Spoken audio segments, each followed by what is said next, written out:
Welcome back to the morning call. We're going to the trenches and we're going to hop into the oil patch. Let's take a look at the OIH, the Oil Service Sector ETF. Yeah, the OIHs right now aren't leading the market, but they're really not a headwind right now. So if you take a quick look at the chart, let me show you some levels I'm looking at here. Obviously, this made a new low when the spiders didn't, so it's a little bit concerning, but these things can play catch up quick. So if the OIHs start getting above this pivot, this 125, I think short term you could have a move up to fill this gap of about 132, and that's a nice trade short term without it having to go into bigger resistance where it broke down from. So the OIHs, I'm going to actually look at it today. If I see some strength, I think you could buy this, and you can make some nice money short term. So let's drill into some names, pardon the pun, and take a look at powerhouse ExxonMobil. Yes, ExxonMobil has been acting well. It's actually showing some leadership. It held higher, so I think this is something to watch. If you look here at the chart, you will see XOM did not make a new low, okay, like you saw in the OIHs. It held higher. Now it's coming up against the pivot level. So if you want to be long this stock above 74-ish, I think you get a nice little move to about 76, and this is where it broke down from. So that could be a nice trade. And if you want to be long, for the longer term, this is in the game for an active investment versus just a short-term trade, which we'll be looking at for. Let's take a look at Petrobras, where you're also getting the emerging market exposure.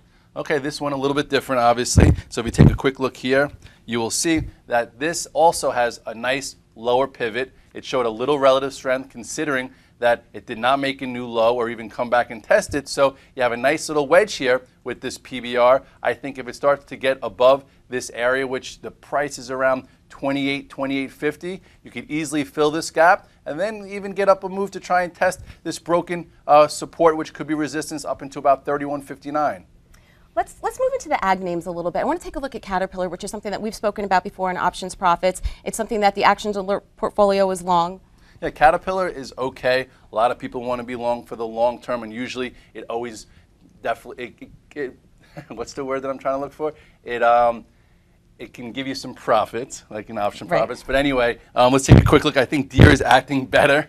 Caterpillar right now, just like the OIHs, went below the previous low. It's starting to edge up a little bit here. I think it could fill this gap to about at least 87 quickly before getting bigger resistance around 94, 95. I just want to take a quick look at Deere because Deere did not make a lower low here. It is holding a bit higher.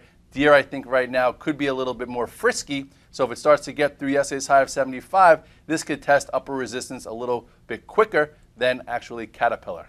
So let's wrap it up with Halliburton. We found an entry in that yesterday. Okay, Halliburton also sort of lagging, but it needs to be on everyone's radar because this was a prior leader, so we need to see if some attention comes back here. If you take a quick look at Halliburton, you will see that this too, made a lower low here, which is not great. So for now, I think it's a little weaker than the overall market, but it could play some catch up. Look where that gap is; it's much higher. If this starts to get some volume and starts to trade above this 40-60 area, you could see a move back to test the gap and maybe fill it up to 45. But for right now, this is lagging. Okay, so we're going to pay attention to the energy and agricultural sectors today. DBA is a great ETF to look at if you want to play the ag names.